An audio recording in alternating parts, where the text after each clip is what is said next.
That's there.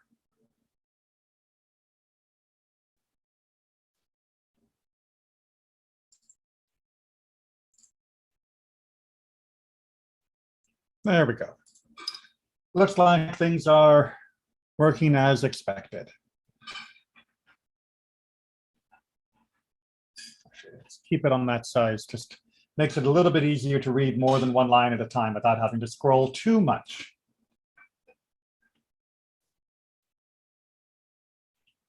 Hopefully, those that are joining us on YouTube will see that we are in chapter 24.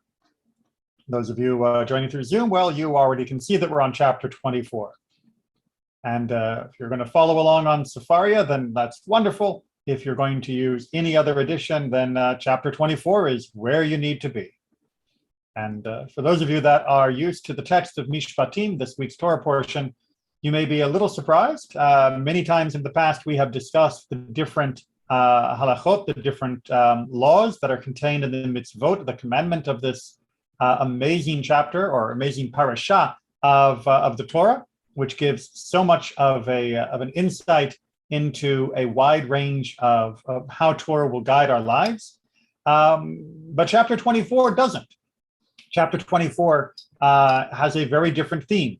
And as you'll see, it's more of the narrative that picks up where we left off with the narrative of the theophany, the giving of the Torah at Mount Sinai. And as such, it is an amazing text that doesn't always get caught as people begin skipping, unfortunately, through the commandments, and they miss the chapter 24, begins narration again. And there's a lot going on that is, I think, very meaningful for both our understanding of the past as well as the present. So with that as an introduction, let's get down to work. And we'll see how this all unfolds. So once again, we are in Shemot 24, Exodus 24. Then he, and this means God, said to Moses, "Come up to the Lord with Aaron, Nadav, and Abihu, and 70 elders of Israel, and bow low from afar." So there is this request that Moses comes up to the Lord, and that Aaron, his brother, and Nadav and Abihu, which are Aaron's two oldest sons, and the 70 elders of Israel would come up to greet at this point. Moses alone shall come near the Lord, but the others shall not come near, nor shall the people come up with him. So this idea of drawing near is one that we've seen numerous times in interactions, not only with God, but also with other people that are important. Very famously, the same root is used for Vayigash when Judah approaches the man he thinks is the vizier of Egypt. And that is implying a special proximity, a special connection that is going to be given just for Moses. So there are tiers, if you will. We have the people as a whole, and then we have the special leaders, and then we have Moses. Much like a mountain, Moses is going to the top, the middle tier is coming to the edge, and then others are staying further back even than that. And we get what is a hallmark now of this section. Moses went and repeated to the people all the commands of the Lord and all the rules. When all the people answered with one voice, saying, "All the things that the Lord has commanded, we will do." So again, multiple times throughout this entire section of the Torah, we get this phrase again, and again, "Na'aseh, na'aseh, na'aseh," which means we will carry them out, we will do them. Interestingly, we have this phrase again and again with slight differences within the text, where Moses is relaying to the people. And sometimes it's not always clear that the words are slightly different. So in this case, we have that Moses is repeating to the people all the commands of the Lord, but we don't actually have the word commands, which is a shame, because we do actually have a proper Hebrew word for command. It's called mitzvah. But here we have divrei Adonai, meaning literally the words of God. Now, the word of God is a command, of course, and it's certainly understandable, but I think it is important to sometimes highlight the linguistic difference of what's happening here. And then, of course, we have the word Misphatim, which is the same word that we use for this entire Torah portion. And it is, of course, encompassing the idea of statutes, if you will. Again, more laws than they are commandments or rules, as a perfectly fine translation. I'll point out when that begins to change when we get to a few later points. Verse 4. Moses then wrote down all the commands of the Lord, or Divrei Adonai, the words of God. Early in the morning, he set up an altar at the foot of the mountain with 12 pillars for the 12 tribes of Israel. So he is setting up this matzeva, this monument on behalf of all of the tribes, as well as the Mizbeach, the altar itself. He designated some young men from among the Israelites, and they offered burnt offerings and sacrifice bulls as offerings of well-beings to the Lord. So he appoints these other men to be the officiants. Note that we do not yet have the Kohanim established, so it doesn't have to be one of the Kohanic descendants of Aaron to be doing this, and instead it is more egalitarian, if you will. Moses took one part of the blood and put it in basins, and the other part of the blood dashed against the altar. Again, standard as we will see from later sacrifices. Then he took a record of the covenant and read it aloud to the people. And they said, all that the Lord has spoken, we will faithfully do. So again, we have this idea of a sefer of the Brit, a book of the covenant, and he read it to the people, literally in their ears. And they say the very famous response, Na'aseh v'nishma, that we will do and we will hear, or we will do and we will hearken to. This phrase has received a lot of midrashic and exegetical discussion. We're not going to dwell on it too much for today, but I do want to just point out that the words work beautifully to lend themselves to multiple interpretations, all of which are right and meaningful. So na'aseh, as we talked about earlier, means to do, to perform, an action that is being performed. Nishma, on the other hand, has the word shema, as you probably are noticing in there, which can mean to listen, which means we could translate this as being we will do and we will listen, which creates a little bit of a paradox of how are you doing something if you have not yet listened, the word order seeming to be reversed. And again, this is emphasized, of course, by the fact that earlier in the verse, it is Moses speaking to the ears of the people. So hearing is a very appropriate parallel for the end of the verse. This is usually explained as being we will do and we will understand, meaning that in Judaism, we do not expect people to already understand the meaning of the commandments or even understand completely the depth of faith that they should be striving towards before they begin fulfilling the commandments. Just like in any secular law, the United States government does not expect you to fully be on board with why we have speed limits on the road, but it does expect you to comply. Hopefully, in Judaism and also in secular law, if they're made well, through our compliance and through our observance of the commandments, we will come to understand. We will come to deepen our appreciation for that commandment as well as for the commander, meaning God. But Nishma can also be read in a more simplistic manner. Rather than deep understanding, it can also just mean to hearken to. The word Shema means hear, but just like in English, the word hear can mean to obey. Hearken to is the usual translation you might see in English texts. So too, Nishma can mean and we will obey. We will do it and we will obey it. It is a synonym, an intensifier, which is how the translation went to the phrase we will faithfully do.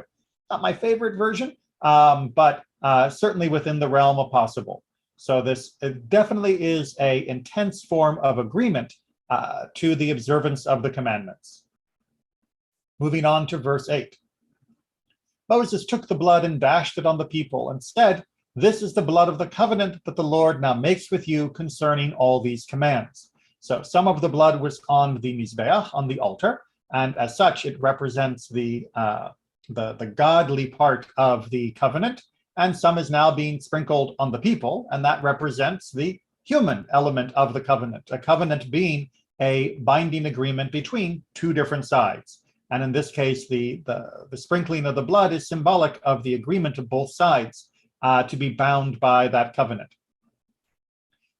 This is the blood of the covenant that the Lord now makes with you concerning all of these commands. And again, we get the phrase devarim, which can mean word, or it can be utterances, but of course they are godly utterances, and so commandments is a perfectly acceptable translation.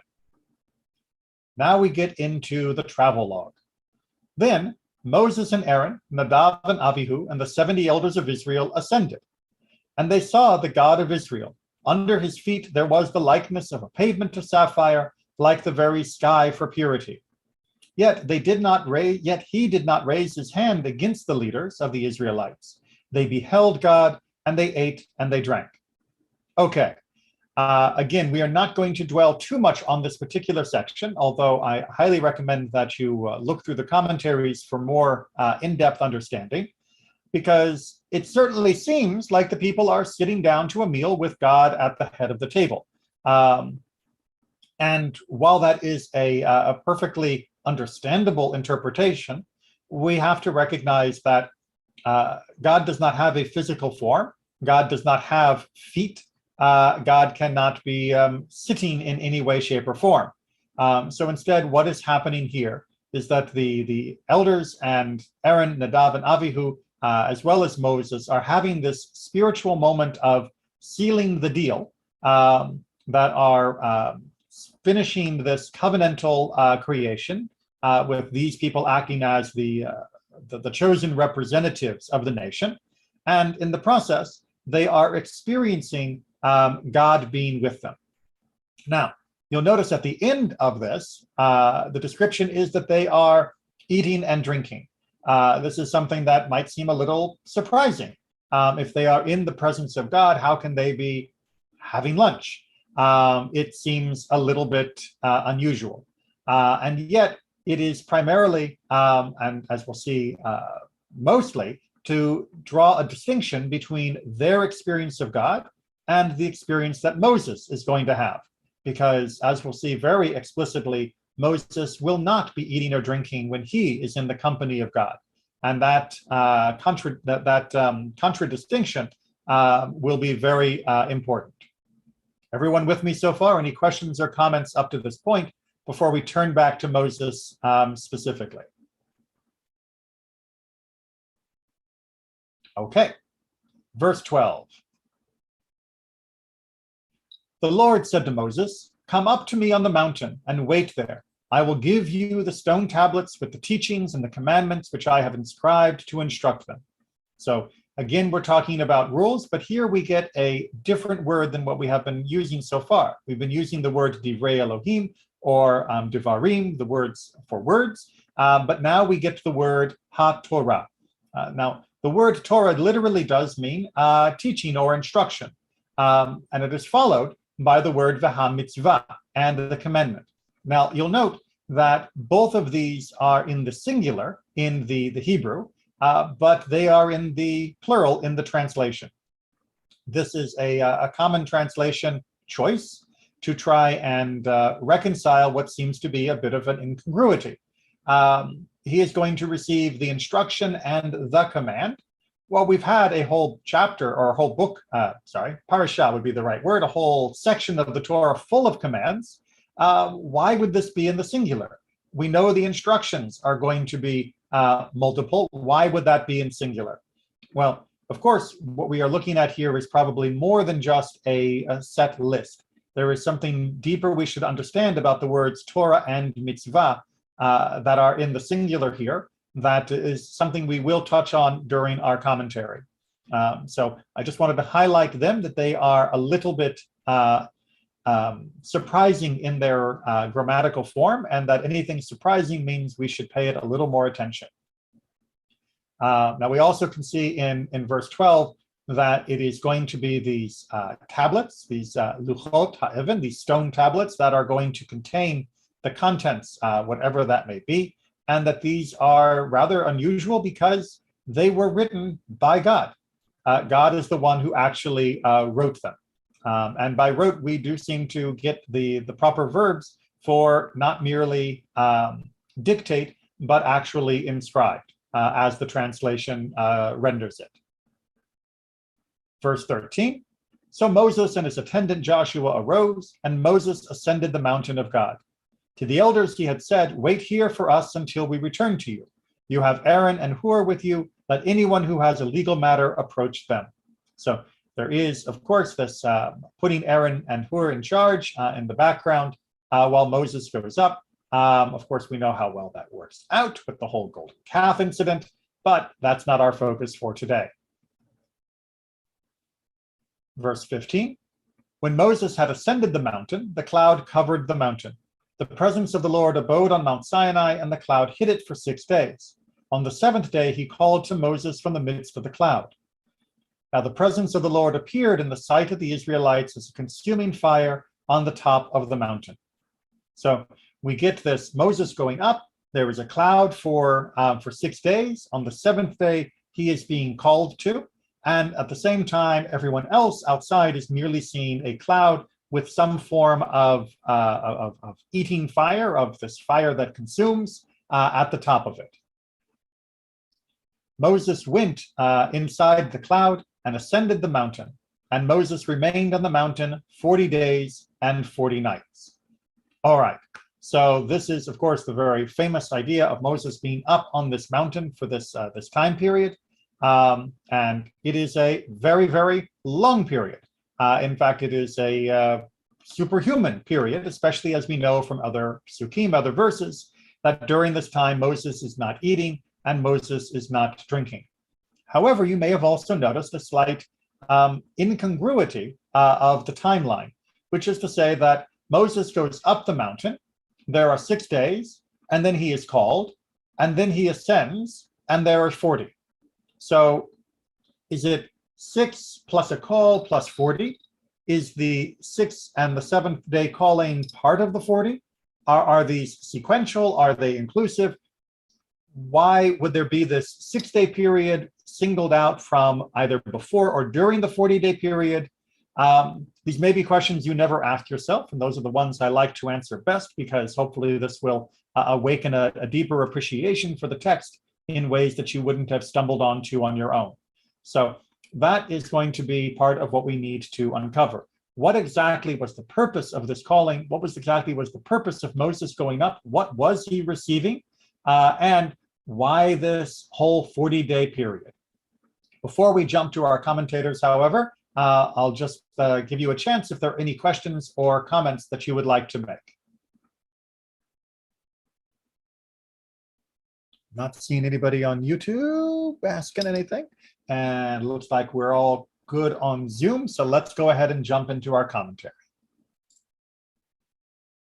All right, so we're going to start off with Rambam, Mishnah Torah, and his whole discussion about the transmission of the Torah Sheba'al Peh, what's known as the oral law. All of the commandments which were given to Moses on Sinai were given together with their oral explanation. For it is said, and I will give you the tablets of stone and the Torah and the commandment. Now, you notice that he is putting these as two separate categories. The Torah, that's the first word, is Holy Writ, meaning the actual written that we have. And the commandment, that word mitzvah that comes after the word Torah, this is the oral explanation. Moreover, he commanded us to observe the Torah by the word of the commandment. Thus, it is this commandment which is called the oral Torah. So what Rambam is trying to make clear for us is the intrinsic idea in Judaism that the Torah was given, yes, as a written form, but it was given as a written form with explanation, that a just regular text all by itself, blinking into existence, would not be translatable into a life of meaning and action, that there needs to be some explanation, there needs to be commentary that is given. It's like if somebody says, I want you to wash the clothes, that's great, but if they only left you a note that said wash the clothes, you would probably want to know which clothes, when do they need to be washed, are there any special ways they need to be washed, and what to do with them after you wash them. just having the simple line, wash the clothes, begs for a more explanation and more description. And indeed, that's what we believe the oral law to be, is that the component that goes along with the written to translate it into a meaningful and active life. So this is Rambam's explanation of why we have this unusual phrasing, the Torah and the commandment, in this unusual singular form. It is trying to talk about the two ways that we were commanded, in the written form and the explanation of the written form. Now, Rashi has a slightly different take on how this whole thing worked, because he is a little bit more narrow in what he believes was actually being shared. As it says, and Moses wrote all the words of the Lord. Well, what do we mean by all the words of God? From Bereshit up to, but not including, the account of the giving of the Torah. And he wrote down the commandments that were given to them in Marah. So he's wrote down basically our story so far, meaning up till this point. The idea being that he still needs to ascend up Mount Sinai for the continuation of the revelation, but that he did write something prior to ascending, which would summarize the experience, the commandments up till this point, which is rather important, given that one of the big ones about not making an idol is about to be broken.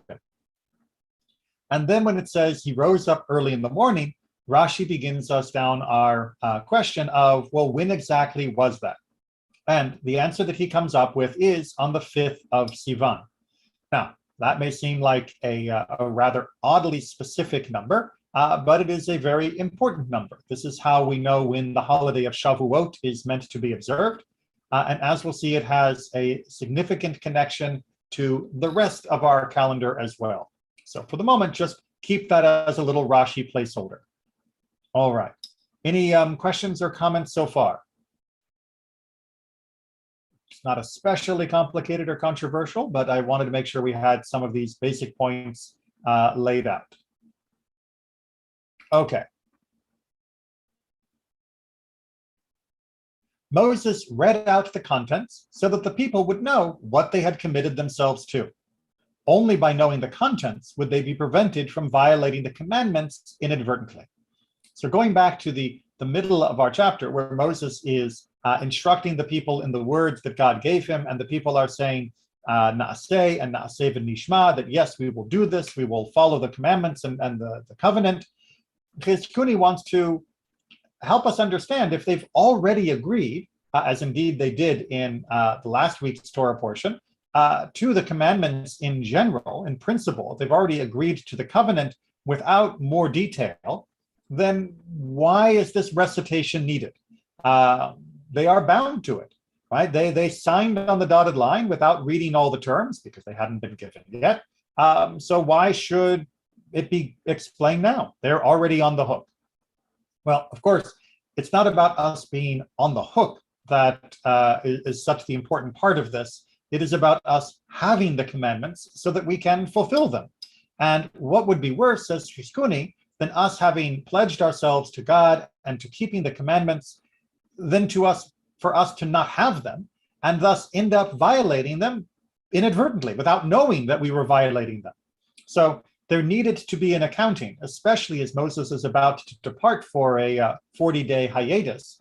There needs to be an accounting and a sharing of those commandments in a way that will make sure that they are not violated by accident. And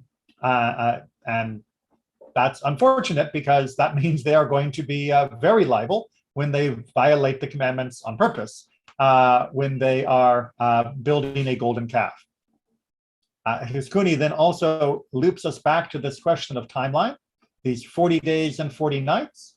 These days commenced with the morning of the 7th day of Sivan and ended with the morning of the 17th day of Tammuz. So he has a slightly different way of doing the calculation, as is argued in our tradition. But he is introducing the notion that when you do the math from the 7th day of Sivan and follow, as he believes, the traditional counting, that puts it onto the 17th day of Tammuz as being the day that Moses came down. Now, why is that significant and important? Well, because that would be the day when Moses came down that he found the people had just begun to worship the golden calf. And the 17th day of Tammuz, of course, is one of our fast days commemorating the breach of Jerusalem and the beginning of the destruction that leads towards Tisha B'Av, the greatest day of mourning and sadness within our tradition. So this 17th day of Tammuz is not exactly a coincidence that the day that would eventually become a day of great mourning was already a day of significant spiritual failure when our people began the worship of the golden calf. That the 40 days that Moses was up there receiving the Torah as he ascended, it was the same 40 days that the people were descending, that they were taking opposite approaches during these 40 days, that 40 days was a transformative period, a precise length of time that could allow one to reach the highest levels and could also allow some that had been at the highest levels of the nation to reach down towards the opposite direction. So the coincidence, if you will, of the 17th day lining up so closely to the giving and the ascending here is something that Chizkuni and many other commentators would like us to contemplate. But it's not the only interpretation of 40 days. This 40 days archetypical number shows up more and more throughout the Tanakh, and in the Talmud they would like to discuss that. And the Philistines drew near a morning and evening. This is, of course, during that famous episode with Goliath, with Goliath and David. Rabbi Yochanan says he did this specifically in order to prevent them from completing the recitation of the Shema in the required times of morning and evening. So why would the Torah tell us, or why would the Tanakh tell us that Goliath is showing up at these specific times?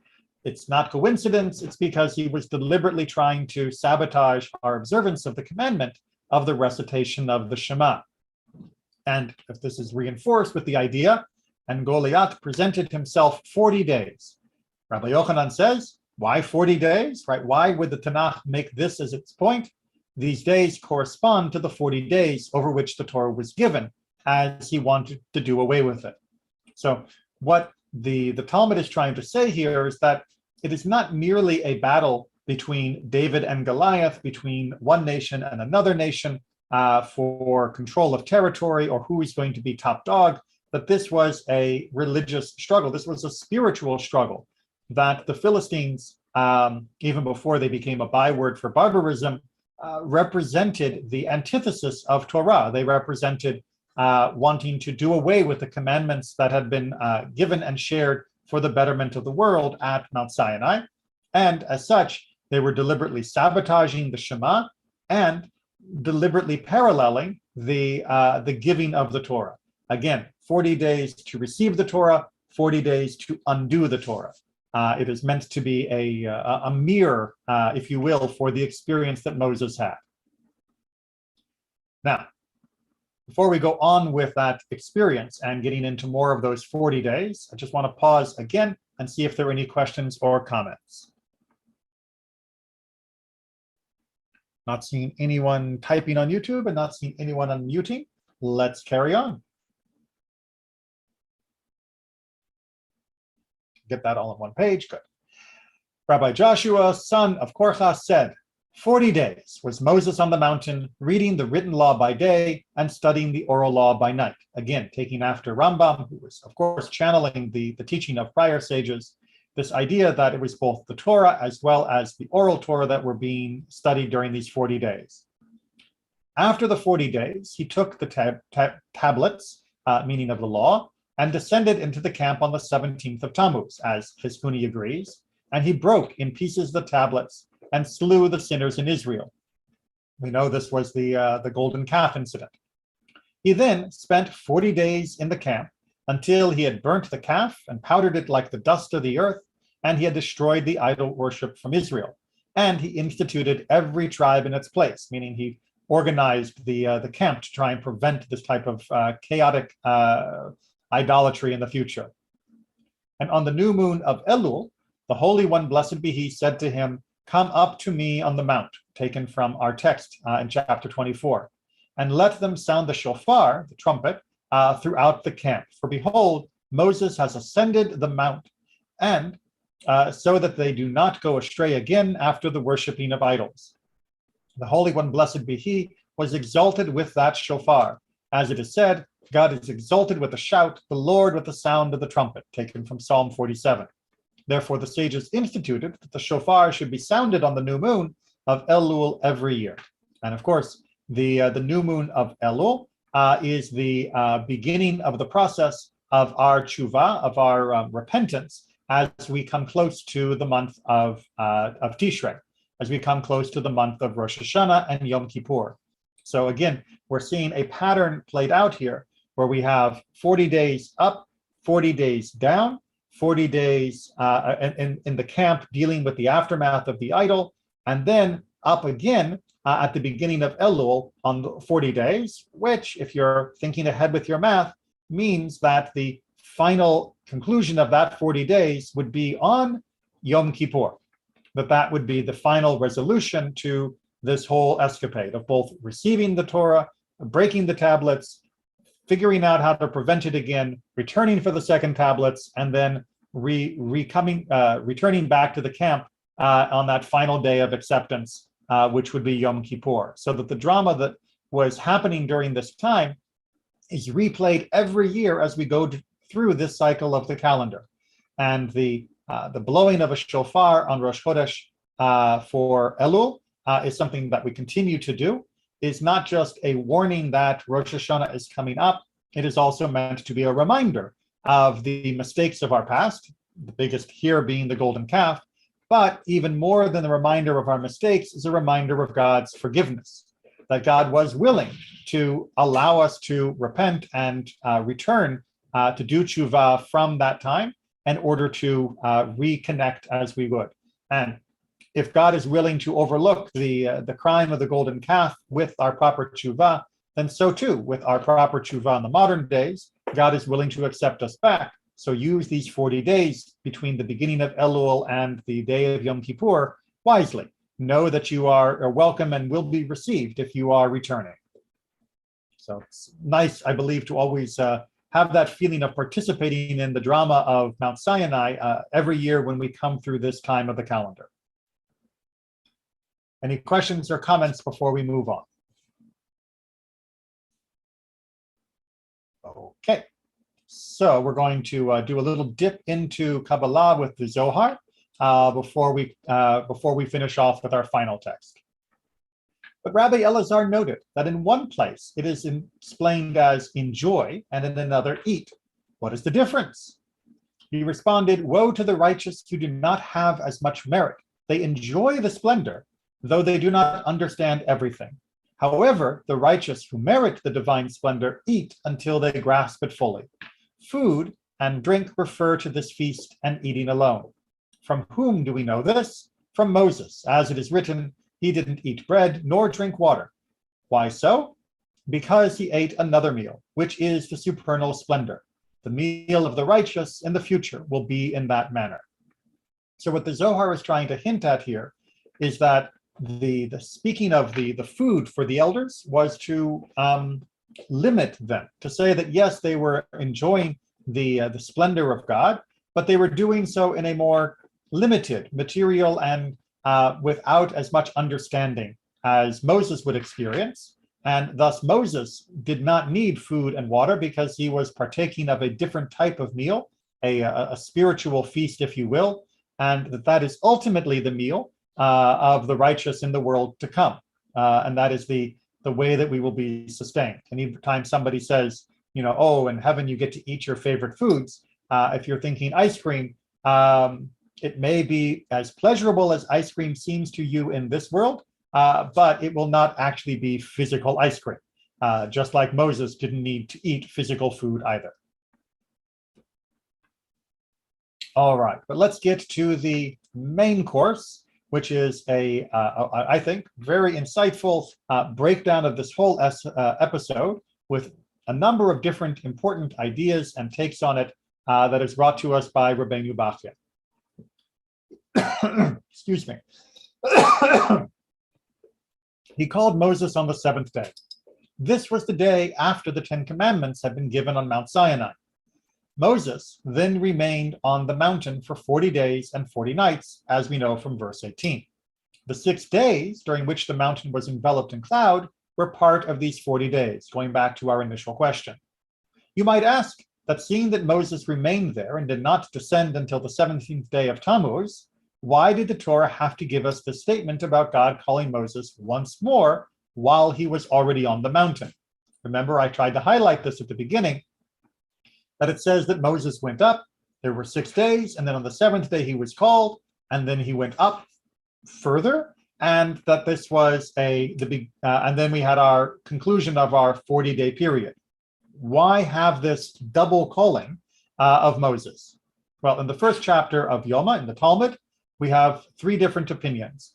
Rabbi Akiva says that the whole verse was written only in order to honor Moses, that it was set up in this way to give special emphasis to Moses's ascension as he was going to receive the Torah. Rabbi Natan says that these 6 days were mentioned as during these days, Moses's entrails emptied themselves of any remnants of food consumed while he had been down below. This would make him more equal to the angels in that region who do not consume physical food. So Rabbi Natan says, no, the 6 days were not just an extra lead-in. This was not just trying to give Moses more honor. Those 6 days were a biological necessity because he had eaten prior to this point, being a normal human, and they needed to make sure that everything he had eaten had exited, had left the body, because when he goes up, he should not only not eat, but he should also not be full. There should not be anything left within him. And so this 6 days of fasting was essentially a cleansing period to make him as close to being an angel as possible. And then Rabbi Mattia, son of Harash, says that the verse is meant to inspire fear. That this whole episode with the consuming fire, with the cloud enveloping the mountain, and with Moses being gone for so long, this was meant to cause awe and fear.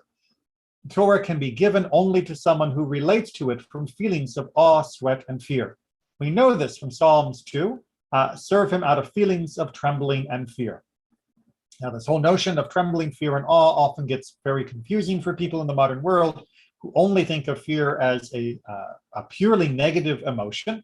But in order to accept the commands of God, indeed, in order to accept the commands of any, there has to be a level of respect that makes you wish to do what the other is commanding. And that level of respect means that you acknowledge that they are in a position which is superior to yours. Certainly in the modern world, with our blessed egalitarianism, which has been so good for raising up people around the world from under the heel of a tyrant, that's not a popular opinion. However, there is still something to be said for being in a position of humbleness, of humility, by recognizing the superiority of God and being able to give a command. And certainly having that feeling of awe and fearful respect of God is something that we should strive for, as it makes us more receptive to the reception of and the understanding of the Torah itself, and of course, for trying to fulfill it to the best of our capabilities. However, we'll get back to this notion of 40 days. Consider the remarkable fact that whereas the entire universe was created in a mere 6 days, it took 40 days to give the Torah to Moses. Hail to the person who sells or gives something which is the product of only 6 days' labor, and who receives in return something that it took 40 days to perfect. So it's a beautiful twist on the Midrash of the Torah being given as a response to the world. As we look at the entire universe and we marvel at its beauty and construction, we know that within the typology of the text, it was created in 6 days. And here we can see a parallel construction of 40 days. And we must therefore reflect on the idea that the entire universe was made in a fraction of the time that it took for the Torah to be shared. That the entire universe in many ways is less significant than the Torah. Indeed, there are many teachings that point out that it is for the Torah that the universe was created. So it makes sense that the Torah would be superior. And thus we can say to Moses, how amazing that he would give up 6 days worth of work, meaning have himself set aside 6 days in the preparation, which parallels specifically the 6 days of creation, and receive the Torah, which may look small compared to creation, but it took 40 days for that to be given, which clearly shows that it is the greater gift. Also, this is meant to be a metaphor for how we put ourselves into the world, that for 6 days we work and try to earn our keep and to do what is right in the world.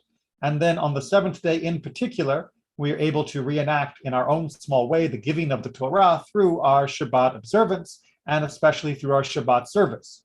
And so by preparing ourselves for Shabbat, by giving 6 days and thus keeping Shabbat free, rather than trying to work 7 days and ignoring that gift of the 40 days creation, Shabbat, of the Torah itself, we are reenacting in our own way this journey that Moses had.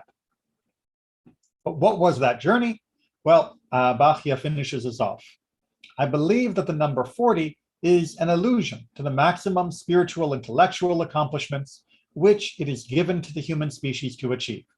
That this 40 is an archetypical number. It is a perfect representational number. It is a number that is meant to inspire certain understanding. Moses achieved the maximum, and that is the reason it took him 40 days to do so. Meaning that in the poetic language of the biblical period, by putting him there for 40 days, that was the ultimate statement of fullness and completion. This is presumably what the sages had in mind when they said in the Talmud in Pesachim, a certain scholar studied a certain subject 40 times until he felt he knew it as well as certain objects he had in his pocket. The idiom for basically saying knowing it like the back of my hand. That this 40-time repetition, this 40-fold studying, was in order to make sure that it was perfectly understood. And that perfection was what Moses was achieving on the top of the mountain. I believe, furthermore, that the merit of studying Torah incessantly for 40 days resulted in Moses's skin emitting the rays of light described by the Torah in Exodus 34 for the remainder of the 40 years until he died. The great splendor of his facial features, acquired as a result of his stay on Mount Sinai, did not fade for the rest of his life. This is the meaning of Deuteronomy 34. His eye had not dimmed and his vigor had not diminished. So this 40-day journey is not merely a poetic flourish to tell us Moses was up there for a long time. It is meant to inspire us with this notion of Moses's spiritual attainment. It is also meant to inspire ourselves to devote ourselves as much as possible for the growth spiritually and intellectually through our faith. This 40 days is not something we should repeat with the lack of food. Judaism very much frowns on that kind of incessant fasting. It is not recommended at all, and certainly your doctor would be very upset if you did. But the idea of setting aside time, making it consistent, making it a maximal effort in order to increase our own ability to understand and to keep the Torah is something that all of us can set as a goal. We may not be able to do it in identical to fashion as Moses did, because none of us are Moses. The Torah is very clear about that.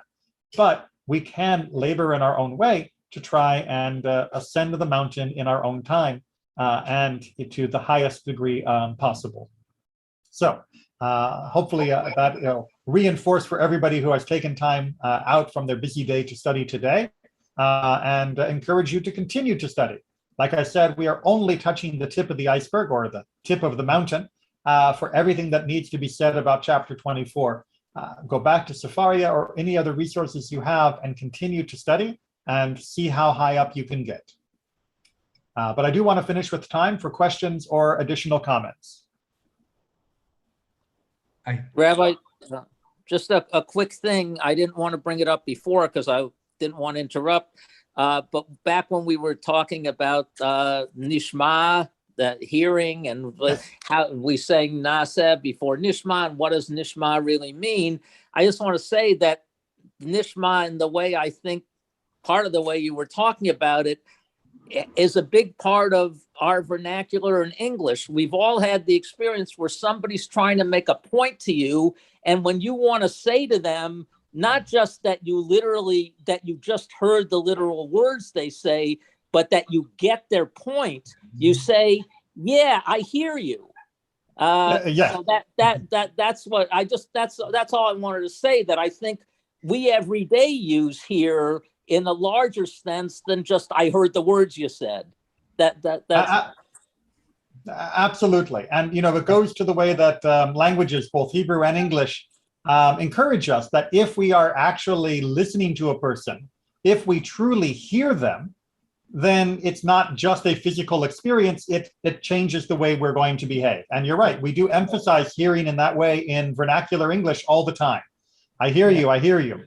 And that doesn't mean, I have the sound waves reach my ear. It means I am taking on board what you're saying, and it's made its impact. Right. Very good. Okay. John?